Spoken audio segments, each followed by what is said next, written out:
Pernah nggak Anda sampai di penghujung hari, rasanya capek banget, terus lihat lagi apa aja yang udah dikerjain, belasan email dibalas, 3 rapat diikuti, puluhan notifikasi direspons, tapi pas mau tidur, ada satu pertanyaan muncul. Sebenarnya, apa ya hal berarti yang udah saya lakuin hari ini?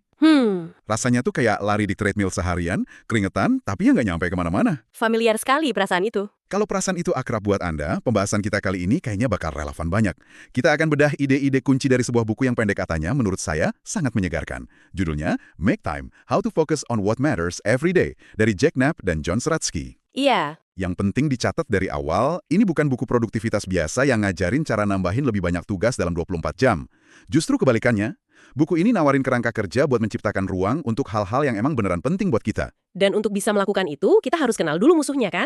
Menurut Knapp dan Zeratsky, ada dua kekuatan besar di zaman modern yang narik-narik kita terus. Pertama, itu yang mereka sebut busy bandwagon. Gerbong kesibukan ya? Betul, gerbong kesibukan. Ini tuh budaya yang nganggep sibuk itu keren. Sibuk itu lancana kehormatan. Kalender penuh rapat, wah berarti Anda orang penting. Kita jadi ngerasa harus terus lari kencang. Biar nggak ketinggalan, Tepat, biar nggak ketinggalan. Dan lari terus-terusan itu kan capek banget. pasti. Nah, kecapean itulah yang bikin kita rentan sama kekuatan kedua. Infinity Pools atau kolam tanpa batas. Ini tuh semua aplikasi dan konten yang gak ada habisnya, media sosial, berita online, video streaming, Oh, pelarian kita. pelarian kita. Jadi keduanya nyambung. Busy bandwagon ngebakar energi kita buat hal-hal yang rasanya mendesak tapi belum tentu penting. Pas kita udah capek banget, Infinity Pools datang nawarin hiburan instan. Scroll-scroll tanpa henti, rasanya kayak istirahat, padahal sebenarnya itu cuma nguras sisa perhatian kita. Jebakan yang sempurna. Siklus capek dan distraksi yang susah banget diputus. Oke, tujuan kita dalam pembahasan mendalam kali ini adalah membedah kerangka dari buku Make Time buat ngambil alih kendali. Kerangkanya ada 4 langkah harian: highlight, laser, energize, dan reflect. Tapi kita nggak akan bahas semuanya. Kita mau fokus ke fondasinya dulu. Langkah pertamanya, Betul, langkah pertama yang paling menentukan. Highlight, yaitu gimana caranya milih satu prioritas utama setiap hari. benar. Dan kita akan bedah 7 taktik spesifik yang ditawarkan Jack Knapp dan John Zeratsky dalam buku mereka, Make Time. Anggap aja ini bukan daftar aturan, tapi semacam toolkit, peralatan yang bisa Anda pilih dan sesuaikan. Jadi ini menu strategi buat bantu Anda nentuin, oke, kemenangan saya hari ini apa ya? Oke, kita mulai dari taktik yang paling dasar, yang mungkin kedengarannya simpel banget sampai sering kita lewatin. Taktik #1, tuliskan. Di dunia yang serba digital ini, kenapa mereka justru nekanin hal sesederhana menuliskannya? Ini bukan cuma soal pengingat, ada alasan psikologis yang kuat banget di baliknya. Tindakan fisik menulis, entah itu di kertas atau di aplikasi catatan simple, itu mengaktifkan bagian otak yang namanya Reticular Activating System, atau RAS. Oke, apa itu? Anggap aja RAS ini kayak satpam atau filter buat kesadaran kita. Waktu Anda secara sadar nulis highlight Anda, misalnya selesain draft proposal, Anda itu sebenarnya lagi ngasih perintah ke otak Anda. Otak, perhatiin ini ya. Gitu. Persis, Anda lagi nyuruh otak buat nyari dan memperhatiin semua peluang yang bisa bantu Anda nyampe ke tujuan itu. Tiba-tiba Anda jadi lebih peka, oh ada slot kosong nih di kalender, atau jadi lebih gampang nolak ajakan yang nggak relevan. Jadi sihirnya itu sebenarnya neuroscience. Ini cara kita memprogram fokus di awal hari. Wah, saya suka penjelasannya. Jadi ini bukan tahayul, tapi emang cara kerja otak.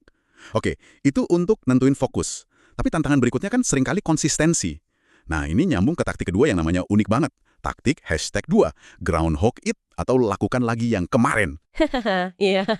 Terus terang, ini kedengarannya kayak resak buat bosan. Bukannya kita harusnya coba hal baru terus? Saya agak skeptis nih, apa yang saya lewatkan di sini? Pertanyaan yang bagus banget, karena ini emang ngelawan intuisi kita soal produktif.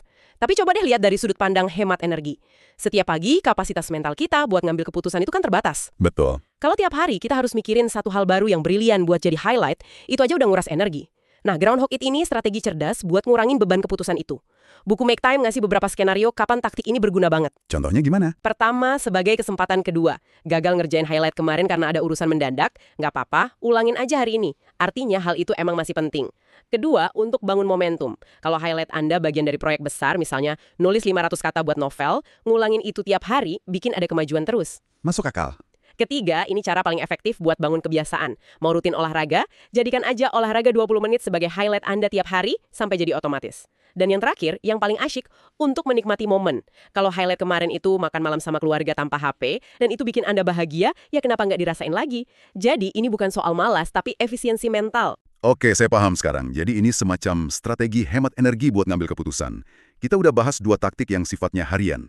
Sekarang, coba kita zoom out sedikit. Gimana cara kita mastiin highlight harian kita ini nyambung sama tujuan hidup kita yang lebih besar? Nah, disinilah kita masuk ke taktik yang lebih strategis, lebih introspektif. Taktik ketiga, urutkan prioritas hidup Anda. Stack Rank Your Life. Ini latihan yang nggak dilakuin tiap hari, mungkin setahun sekali atau pas Anda lagi ngerasa kehilangan arah. Tujuannya buat bikin kompas pribadi. Knapp dan Zeratsky nyaranin proses yang sangat fisik.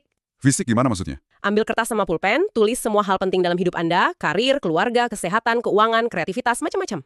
Terus diurutin aja gitu? Iya, tapi ada satu langkah kuncinya. Setelah Anda urutkan dari yang paling penting sampai yang kurang penting, Anda diminta buat melingkari prioritas nomor 1 Anda pakai tinta. Menurut mereka, ada sesuatu yang kuat banget dalam tindakan fisik itu. Itu ngubah daftar yang abstrak jadi sebuah komitmen. Oh, jadi nyata ya? Betul. Nah, daftar ini yang jadi filter utama Anda. Pas Anda lagi ragu milih highlight misalnya, antara nyiapin presentasi buat bos atau pergi ke gym, Anda tinggal lihat daftar itu dan tanya, mana yang paling dukung prioritas nomor 1ku? Kalau nomor 1 Anda adalah kesehatan, jawabannya jadi jelas banget. Wah, itu kuat sekali. Jadi semacam jangkar buat keputusan harian. Tapi hidup kan kadang lebih rumit ya. Jarang banget kita cuma punya satu proyek besar. Biasanya ada 2 atau 3 hal penting yang saling bersaing. Gimana buku Make Time ngatur ini? Ini masalah yang umum banget, dan mereka punya metafora yang jitu sekali untuk ini. Taktik #6. Daftar tungku pembakaran, the burner list. Coba bayangin kompor masak dengan 2 tungku. Oke. Tungku depan, front burner, itu tempat buat satu proyek Anda yang paling utama, paling aktif saat ini. Mungkin itu cari kerjaan baru atau selesain renovasi rumah. Sebagian besar highlight harian Anda bakal datang dari proyek di tungku depan ini. Tunggu sebentar. Berarti tujuan taktik ini membiarkan proyek di tungku belakang itu cuma sekedar angat dan hampir diabaikan. Rasanya kok nggak produktif banget ya? Bukannya kita harus ngerjain semuanya barengan? Tepat sekali. Dan itulah jebakannya. Dengan nyoba majuin semua proyek barengan, seringnya malah nggak ada satupun yang benar-benar maju signifikan. Nah, di tungku belakang, back burner, Anda taruh proyek penting kedua Anda. Anda nggak lupain proyek itu, tapi Anda secara sadar mutusin untuk nggak ngasih perhatian utama saat ini. Jadi fokusnya tetap satu. Fokus utama tetap satu. Mungkin sesekali Anda jadiin highlight kalau ada waktu, tapi fokus besarnya tetap di tungku depan. Taktik ini maksa kita buat bikin pilihan yang jujur tentang apa yang paling penting saat ini, bukan nyoba jadi pahlawan super. Sebuah kejujuran radikal tentang keterbatasan fokus kita. Oke, kita udah bahas strategi gambaran besar. Mari kita balik ke realitas sehari-hari yang berantakan. Gimana dengan sebuah tugas kecil yang numpuk dan bikin pusing? Bayar tagihan, balas email nggak penting-penting amat, bikin janji dokter. Hal-hal ini kan bukan proyek besar, tapi bisa nyedot energi. Tentu saja, dan buku Make Time mengakui ini. Disinilah taktik #4. Kelompokan tugas-tugas kecil, batch the little stuff berperan. Idenya gini, terkadang highlight yang paling memuaskan itu justru pas kita berhasil beresin keruwetan mental ini. Oh, jadi keruwetan itu sendiri yang jadi highlightnya? Betul. Daripada tugas-tugas kecil ini jadi kayak nyamuk yang gangguin fokus Anda seharian, gabungin aja jadi satu highlight yang solid. Misalnya, highlight Anda hari Selasa itu berantas admin pribadi. Selama 60 atau 90 menit itu, Anda fokus cuma buat bayar tagihan, balas email-email, dan bikin janji-janji. Jadi mengubah serangkaian gangguan jadi satu pencapaian? Tepat. Saya pribadi punya admin hour tiap Jumat sore. Itu highlight saya. Rasanya emang nggak glamor, tapi kepuasan pas nutup laptop setelahnya itu, wah, luar biasa. Akhir pekan jadi benar-benar bebas, karena nggak ada lagi tugas kecil yang ngegantung di kepala. Itu cara cerdas buat ngelola keruwetan yang udah ada. Tapi gimana dengan keruwetan ide-ide masa depan yang terus muncul? Proyek impian, hobi baru, buku yang pengen dibaca. Hal-hal yang seringnya jadi daftar panjang yang bikin kita ngerasa bersalah. Ini beda krusialnya pendekatan Make Time dengan to-do list biasa. Mereka ngenalin taktik nomor 5. Daftar mungkin dilakukan. The might do list. Perhatiin deh pilihan katanya. Mungkin dilakukan, bukan harus dilakukan. Ada bedanya ya? Beda banget. To-do list itu kan rasanya kayak beban, daftar kewajiban yang neken. Sebaliknya, my do list itu kayak tempat parkir ide yang bebas tekanan. Ini bank inspirasi Anda. Tiba-tiba ada ide pengen belajar bikin tembikar. Atau ngerencanain perjalanan. Tulis aja di sana, terus lupain. Jadi cuma buat nangkep ide aja? Betul. Nangkep percikan ide tanpa merasa wajib buat langsung ngerjain. Nanti, pas Anda lagi ada waktu atau bingung nyari highlight baru, Anda bisa lihat daftar itu dengan perasaan senang bukan tertekan. Tempat parkir ide, saya suka istilah itu. Oke, kita udah bahas hampir semua skenario. Tapi ada satu lagi. Gimana kalau kita punya satu proyek besar yang rasanya masif banget, nakutin, sampai kita nggak tahu harus mulai dari mana? Nah, untuk situasi kayak gini, mereka minjam konsep dari dunia kerja yang diciptain sama Jake Knapp sendiri. Taktik #7. Jalankan sprint pribadi, run a personal sprint. Yang bikin sprint ini kuat itu bukan cuma soal ngasih waktu, tapi soal batasan yang disengaja. Maksudnya? Sama kayak desain sprint di Google, kuncinya itu nyingkirin semua hal lain untuk sementara dan bikin gelembung fokus. Anda mendedikasikan beberapa hari atau bahkan seminggu penuh cuma buat satu proyek itu. Bisa kasih contoh yang konkret? Tentu. Misalkan proyek Anda bikin portofolio online. Anda bisa jalanin sprint 5 hari. Hari Senin, highlight-nya riset dan kumpulin inspirasi.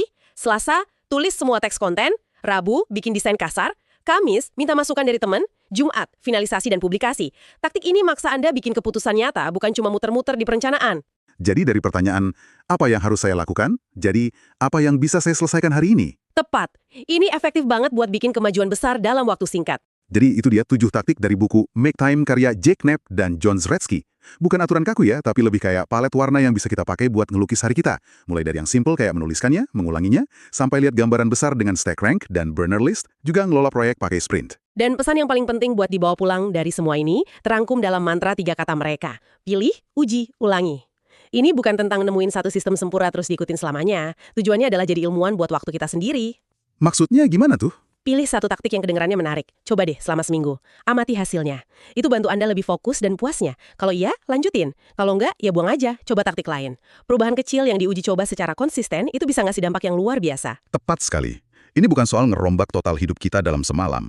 Ini tentang bikin pergeseran-pergeseran kecil setiap hari buat pelan-pelan ngerebut kembali kendali dari busy bandwagon dan infinity pools. Dan pada akhirnya, nemuin lebih banyak makna di hari-hari kita. Sebagai pemikiran penutup untuk Anda renungkan, setelah kita tahu berbagai cara untuk memilih satu fokus utama, mungkin pertanyaan yang lebih kuat itu bukan apa satu hal yang harus saya lakukan hari ini. Mungkin pertanyaan yang lebih dalam adalah apa satu distraksi yang kalau berhasil saya hindari hari ini bakal memberikan ruang paling besar untuk hal yang berarti.